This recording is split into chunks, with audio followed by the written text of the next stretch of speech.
Good evening, students. Class 12th, Political Science.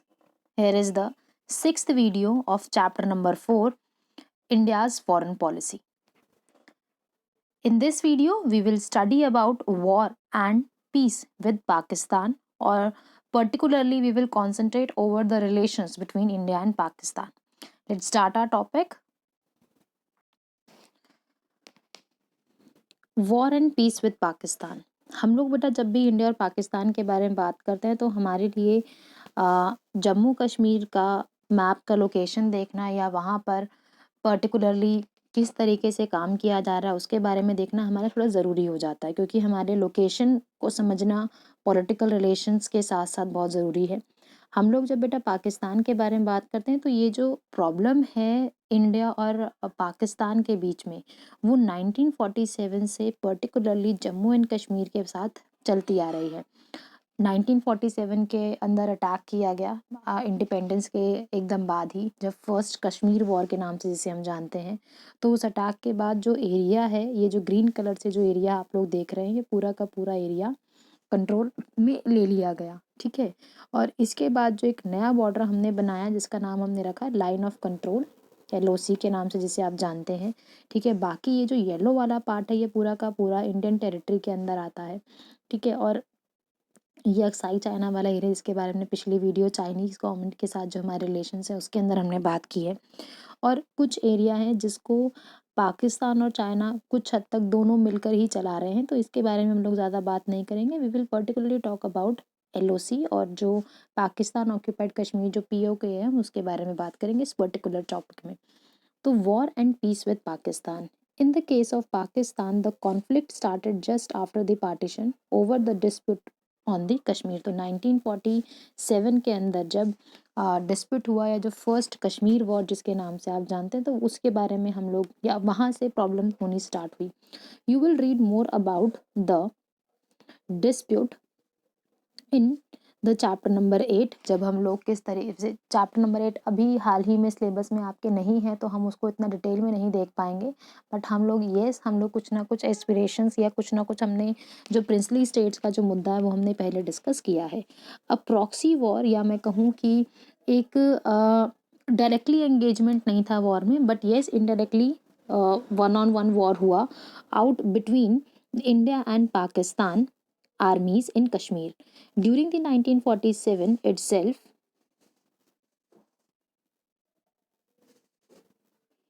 but this did not turn into the full-fledged war। but war हुआ, but वो full-fledged war के अंदर convert नहीं हुआ। The issue was then referred to the UN। जो issue है कश्मीर मुद्दा जो है पूरा का पूरा यूनाइटेड नेशंस ऑर्गेनाइजेशन में ले जाया गया ताकि वहाँ पर एक पीसफुल सोल्यूशन इसका मिल सके, बट अभी तक इस मुद्दे को हम लोग सॉल्व नहीं कर पाए हैं।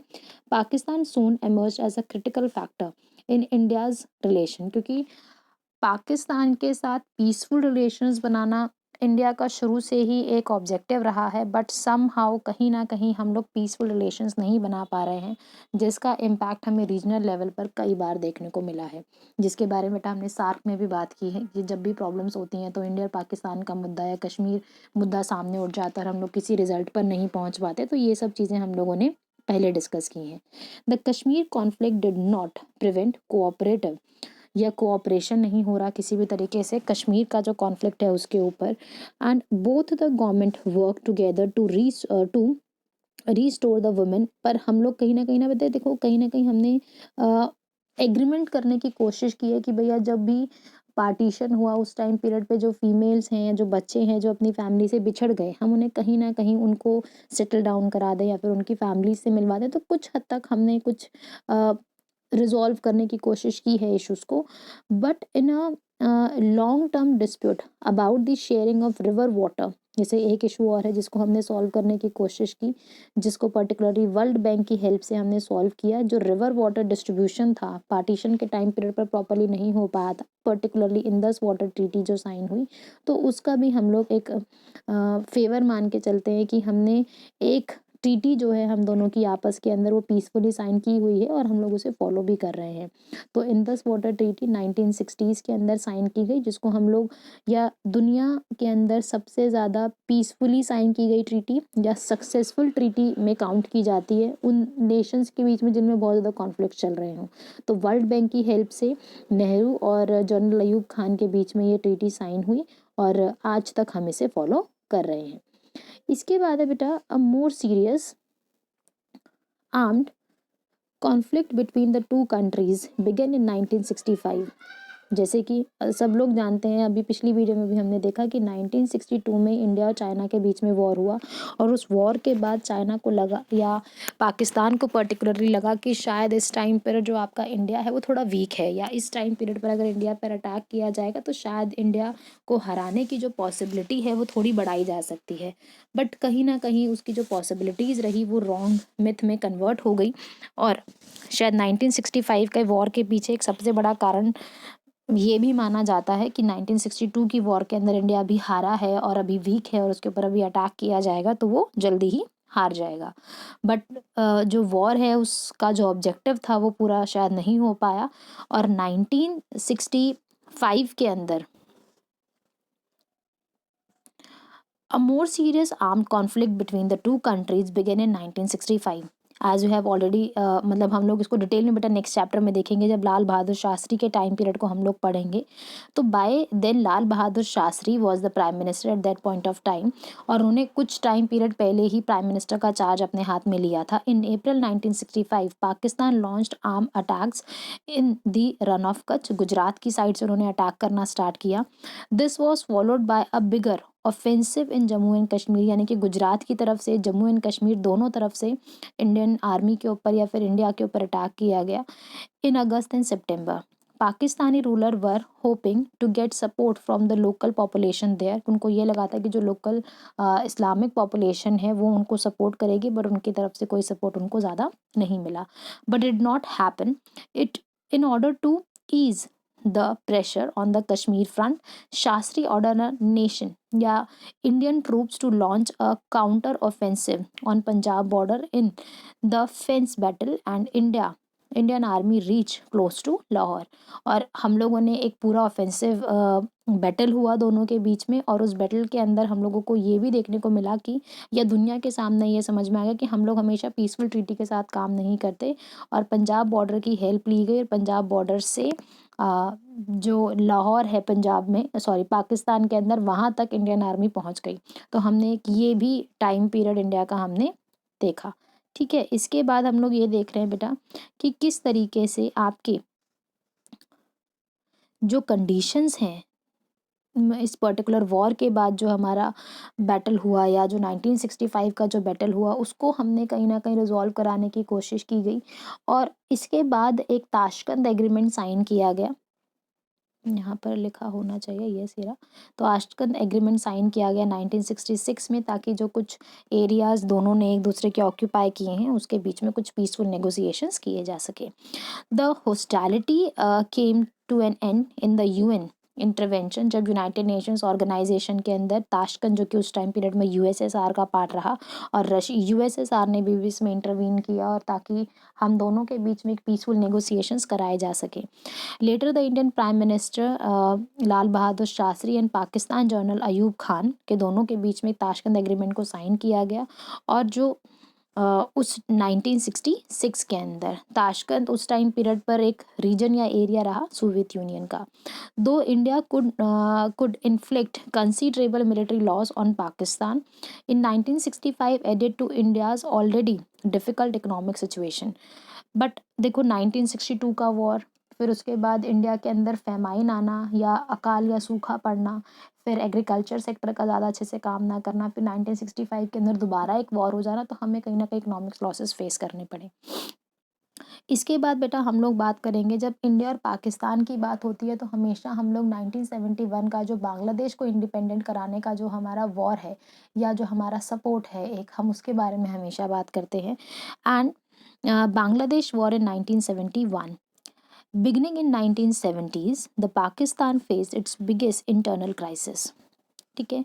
इंटरनल क्राइसिस कैसे? क्योंकि जो ईस्ट पाकिस्तान और जो वेस्ट पाकिस्तान, जो पूरा का पूरा रीजन जो हम लोगों ने बनाया, इस पर्टिकुलर बांग्लादेश आप कहें या फिर आप इसे ईस्ट पाकिस्तान कहें, ईस्ट पाकिस्तान के लोगों को ये लगने लगा इंडिपेंडेंस के बाद की जो सेंट्रल गवर्नमेंट है पाकिस्तान की, वो सारे के सारे डिसीजंस आपके वेस्ट साइड पर लिए जाते हैं और उन डिसीजंस को हमारे ऊपर थोप दिया जाता है और हमारी जो प्रॉब्लम्स हैं, हमारे जो सिचुएशन है उसके बारे में कंसिडरेशन नहीं होता। और जो उर्दू लैंग्वेज है, हम बंगाली लैंग्वेज के ऊपर डोमिनेट की जा रही है और हमारी लैंग्वेज को, हमारे रीजन को ज़्यादा तवज्जो नहीं दी जा रही। तो इसके ऊपर एक पूरा सा एक ऑफेंसिव सा रिवर्ट बैक दिया ईस्टर्न पाकिस्तान के लोगों ने। And the country first journal election produced a split verdict and the Zulfikar Ali Bhutto party emerged as a winner in the West Pakistan। और जो दूसरी पॉलिटिकल पार्टी रही आपकी शेख मुजीबुर रहमान वाली अवामी league, winner in the West Pakistan, while the Awami League led by the Sheikh Mujibur Rahman swept through the Eastern Pakistan। यानी कि आपके waste Pakistan के अंदर जुल्फ़िकार अली भुट्टो की पॉलिटिकल पार्टी की गवर्नमेंट बनी, जिसको पाकिस्तान पीपल पार्टी के नाम से जाना जाता है। और जो आपका ईस्ट पाकिस्तान है, वहाँ पर आपके शेख मुजीबुर रहमान साहब ने गवर्नमेंट को सेटअप किया। ठीक है। Bengali population The Bengali population of the East Pakistan had voted to protest against the years for being treated as second class citizens in the rules based in the west Pakistan. यानी कि waste Pakistan के अंदर जो भी government है जो काम कर रही है, वो इस पर्टिकुलरली बंगाली पॉपुलेशन को या जो ईस्ट पाकिस्तान की जो पॉपुलेशन है उसे सेकंड क्लास सिटीजन्स की तरह ट्रीट करती है। उसके अगेंस्ट ये पूरा का पूरा प्रोटेस्ट देखा गया। The Pakistani ruler were not willing to accept the democratic verdict nor were they ready to accept the Awami League and demand of the federation. यानी कि जो आपकी वेस्ट पाकिस्तान है वो ईस्ट पाकिस्तान के लोगों की बातों को, उनके मुद्दों को कंसीडर करने को तैयार नहीं थी और जो अवामी लीग को भी पूरी तरीके से अपोज करने लगे। और इसी वजह से इंस्टेड उन पूरे के पूरे प्रोटेस्ट को संभालने के या पूरी चीज़ों को कंसीडर करने के, बल्कि जो अवामी लीग के लीडर है या जो शेख मुजीबुर रहमान वहाँ पर गवर्नमेंट सेटअप कर चुके थे, उनको अरेस्ट कर लिया गया ताकि इस पूरे के पूरे प्रोटेस्ट को शांत कर दिया जाए। Instead in early 1971, the Pakistani army arrested Sheikh Mujibur and unleashed a region on terror on people of eastern Pakistan. और जो पूरा का पूरा रीजन है उसे एक टेरर एक्टिविटीज़ के अंदर एंगेज होना पड़ा और कहीं ना कहीं एक ब्रूटल तरीके से हम या लोग कहें कि लोगों को बहुत ज़्यादा ऑफेंसिव होकर या बहुत ज़्यादा अग्रेसिव होकर वेस्टर्न पाकिस्तान के सामने अपनी डिमांड्स को रखना पड़ा। And response to this the people started struggle for liberating the Bangladesh, जिसको आप ईस्ट पाकिस्तान के नाम से पढ़ रहे थे अभी तक। तो बांग्लादेश को इंडिपेंडेंट कराने के लिए या ईस्ट पाकिस्तान को लिबरेट करके या आज़ाद करके बांग्लादेश को बनाने की जो डिमांड थी उसको अगेंस्ट एक स्ट्रगल और ज़्यादा बढ़ गया जब शेख मुजीबुर रहमान को अरेस्ट कर लिया गया। Throughout the 1971 the India had to clear the burden of about 80 lakh refugees who fled east Pakistan and took shelter in neighbouring areas of India. तो जब प्रॉब्लम चल रही है 1971 से पहले या हमारे पड़ोसी स्टेट के या नेशन के अंदर, तो वहाँ से लोग मतलब लोगों के साथ क्या होता है कि जहाँ पर उनको पीस या शांति मिलती है वहाँ पर जाके वो अपने आप को सेटल डाउन करना शुरू करते हैं। तो ये सारी प्रॉब्लम यानी कि 80 लाख रिफ्यूजीज इलीगली या लीगली इंडिया के अंदर एंटर कर रहे थे, जिसकी वजह से इंडिया के इंटरनल जो सेफ्टी है उसके ऊपर ऑब्जेक्शन उठाया जा रहा था। India's extended moral and the material support, moral support दिया गया, मटेरियल यानी कि पैसा, सिपाही, हर एक तरीके से सपोर्ट देने की कोशिश की गई ताकि प्रॉब्लम रिजॉल्व की जा सके और कहीं ना कहीं बांग्लादेश के जो लोग हैं उनको जस्टिस मिल सके। And Pakistani accused India's conspiracy to break it up, और इंडिया के ऊपर ब्लेम किया गया कि भैया वो हमारे इंटरनल मैटर्स में इंटरफेयर कर रहा है या फिर उसको सपोर्ट कर रहा है नॉल। तो ये सब चीज़ें ब्लेम इंडिया को फेस करने पड़े। इसके बाद support for the Pakistan came from USA and China. The US China rapprochement that began in the late 1960s resettled in realignment forces in Asia.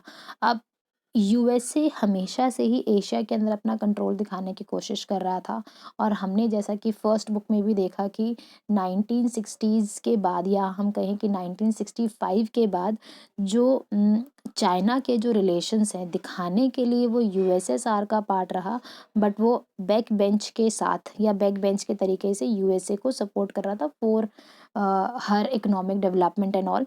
तो पाकिस्तान को हमेशा से ही नेटो की तरफ से यूएसए की हेल्प मिलती रही और जो यूएस और चाइना दोनों मिलकर इंडिया के अगेंस्ट या पाकिस्तान को फेवर करना स्टार्ट किया, ठीक है। और इसके पीछे कारण सबसे बड़ा ये देखा जाता है कि कहीं ना कहीं जो लोग हैं वो ये दिखाने की कोशिश कर रहे हैं कि जो इंडिया के अंदर जो या जो एशियन कंट्रोल था या जो यूएसए है वो अपना एशियन कंट्रोल इस पर्टिकुलर वॉर का फ़ायदा उठाकर दिखाने की कोशिश कर रहा था। Henry Kissinger and the advisor of the US President Richard Nixon made a secret visit to China via Pakistan in July 1971 in order to counter the US Pakistan China axis, ताकि मतलब अलग अलग सीक्रेटली ये सारी मीटिंग्स हो रही ताकि दुनिया को ये ना पता चले कि जो तीनों देशों का एक ट्रायो बन रहा है वो दुनिया के सामने ना आए। और इंडिया साइंड और इसी के चीज़ में अपोज में अगर आप ध्यान से देखें तो एक तरफ आपका पाकिस्तान है, दूसरी तरफ इंडिया का तो वॉर चल ही रहा है हमेशा से ही, मतलब 1947 से जो वॉर चल रहा था जो 1971 में काउंटर पॉइंट की तरह आ गया। और पाकिस्तान ने जब यूएसए की हेल्प ली और जिसको चाइना की तरफ से सपोर्ट किया गया तो हमारे पास और ड्यूरिंग ये सब कुछ ड्यूरिंग कोल्ड वॉर चल रहा है। तो 1971 जो कि अपने आप में एक एरा है पूरा का पूरा कोल्ड वॉर का सेंटर की तरह आप देख सकते हो। तो यूएसए के अगेंस्ट हमें यूएसएसआर से हेल्प लेनी पड़ी और उस हेल्प के लिए हमने जिस ट्रीटी को बहुत ऑब्जेक्शन आज तक किया जाता है कि कोल्ड वॉर के टाइम पीरियड पे एक तरफ हम लोग नाम को फॉलो कर रहे थे और दूसरी तरफ हमने 20 years peaceful treaty Soviet union के साथ साइन कर ली और ये एक पूरी तरीके से मिलिट्रिकल सपोर्ट इंडिया को मिला, जिसकी वजह से शायद हमने जो हमारा मिलिट्री है उसे स्ट्रॉन्ग किया और चाइना पाकिस्तान और यूएसए के जो सपोर्ट चल रहा था 1971 की वॉर के अंदर पाकिस्तान को, तो उसको हम लोग फेस कर पाए। After the months of diplomatic tension and the militarical buildups a full fledge war or full scale war between India Pakistan broke out in December 1971. Pakistani aircrafts and attacked Punjab and Rajasthan while army moved on Jammu and Kashmir front. तो अलग अलग areas को occupy करके अलग अलग तरीके से अपने आप को सेफ और सिक्योर दिखाने की कोशिश की गई।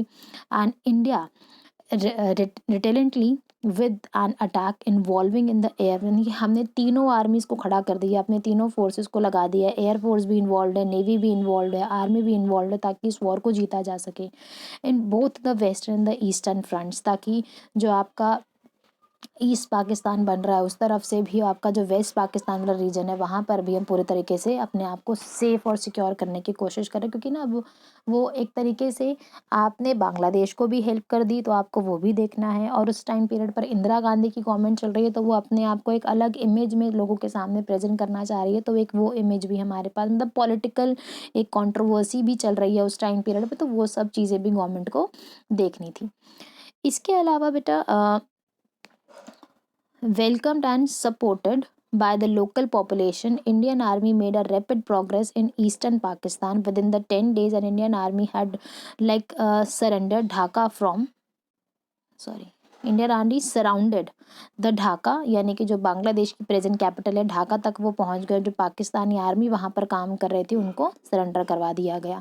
With the Bangladesh as a free country and India declared a unilateral ceasefire, ठीक है, और उसके ऊपर अटैक किया गया पाकिस्तान के ऊपर। और ये जो पूरा का पूरा 1971 का जो वॉर है इसे पीसफुली रिजॉल्व कराने के लिए 1972 के अंदर एक शिमला एग्रीमेंट साइन किया गया, जिसके जो सिग्नेटर्स रहे वो इंदिरा गांधी और जुल्फिकार अली भुट्टो सामने आए। A decisive victory in war led in the national jubilation, most people India saw this as a movement of glory and clear sign of India's growing militarical जो powers हैं, जो militarical powers हैं, वो एक देखने को दिख या दुनिया के सामने ये आया कि भाई 1962 में हमारी बहुत बदनामी हो गई कि भाई हम लोग हार गए, बट 1971 के अंदर हमें मौका मिला उस पूरी इमेज को दोबारा से सामने रखने का कि नहीं, हम लोग भी उतना ही मिलिट्रिकली अपने आप को स्ट्रॉन्ग मानते हैं और स्ट्रॉन्ग हैं भी. And as you would read in the next chapter, Indira Gandhi was a prime minister at this time and she had already won the Lok Sabha elections in 1971, and his personal popularity जो है बहुत ज़्यादा increase हो गई इस पूरे fight या इस पूरे टेंशन के बाद, तो उनको बहुत ज़्यादा पॉजिटिव इमेज उनकी सामने बनी. And 19 after the war assembly elections थे कई स्टेट्स के अंदर, तो वहाँ पर भी कांग्रेस को या इंदिरा गांधी को बहुत ज़्यादा सपोर्ट मिला और इंदिरा गांधी कई जगहों पर जीती भी. And India with the limited resources had initiated development planning. अब यहाँ पर बेटा जैसे कि हमने प्रीवियस चैप्टर में जब इकोनॉमिक प्लानिंग की बात कर रहे हैं, हमने फर्स्ट 5 ईयर प्लान देखा, सेकंड 5 ईयर प्लान देखा, थर्ड 5 ईयर प्लान के टाइम पीरियड पे हमारे पास इतने पैसे नहीं बचे तो हमें प्लान हॉलीडे देखना पड़ा. जब प्लान हॉलीडे का टाइम पीरियड हमारे पास आया तो एक हमारी इकोनॉमिक प्लानिंग का जो है पूरी की पूरी थोड़ा इम्बैलेंस हो गया, जिसको धीरे धीरे करके, क्योंकि हमें डिफेंस के ऊपर ज़्यादा खर्चा करना पड़ा for the safety and security, तो उसकी वजह से हमारा थोड़ा बहुत जो एक्सपेंडिचर है वो हमारा डिफेंस की तरफ थोड़ा ज़्यादा टिल्ट हो गया. And how ever conflict with the neighbours and या जो हमारी 5 ईयर प्लानिंग है वो बहुत ज़्यादा थोड़ा स्कैटर पोजीशन पर आ गई. हमारे जो रिसोर्सेज हैं वो ज़्यादातर डिफेंस सेक्टर पर खर्च किए जाने लगे 1962 के बाद, क्योंकि हमें डिफेंसिव तरीके या फिर हमारी मिलिट्री को हमें स्ट्रॉन्ग करना था, ये हमारा मेजर ऑब्जेक्टिव बन गया. And the Department of Defense production was established in November 1962. The Department of Defense supplies in November 1965. The third plan 1961 to 66 was affected and it was followed by the three annual plan. तो 3 year annual plan जो plan holiday के नाम से जाना जाता है उसे start किया गया. And fourth plan could be initiated only in 1969. और ताकि हम लोग हमारे जो एक्सपेंडिचर है डिफेंस के उन सारे चीज़ों को हम बैलेंस कर सके, इसलिए हमें एक प्लान हॉलीडे बीच में लेकर आना पड़ा. इसके साथ बेटा हमारा जो इंडिया और पाकिस्तान का जो इशू है वो हमारा ख़त्म हुआ है. और इसके बाद अभी हमारा चैप्टर ख़त्म नहीं हुआ, क्योंकि हमें बहुत सारी चीज़ें अभी भी पढ़नी है इस चैप्टर में जो कि न्यूली सिलेबस में ऐड की गई हैं. तो नेक्स्ट वीडियो में बेसिकली बेटा हम लोग बात करेंगे आपके इंडिया और जो पाकिस्तान के इशू के बाद हम लोग बात करेंगे आपके इंटरनेशनल जो हमारे फॉरेन रिलेशंस हैं, या जो हम लोग बात करते हैं इंडिया और यूएसए के रिलेशंस के बारे में हम लोग नेक्स्ट वीडियो में देखेंगे.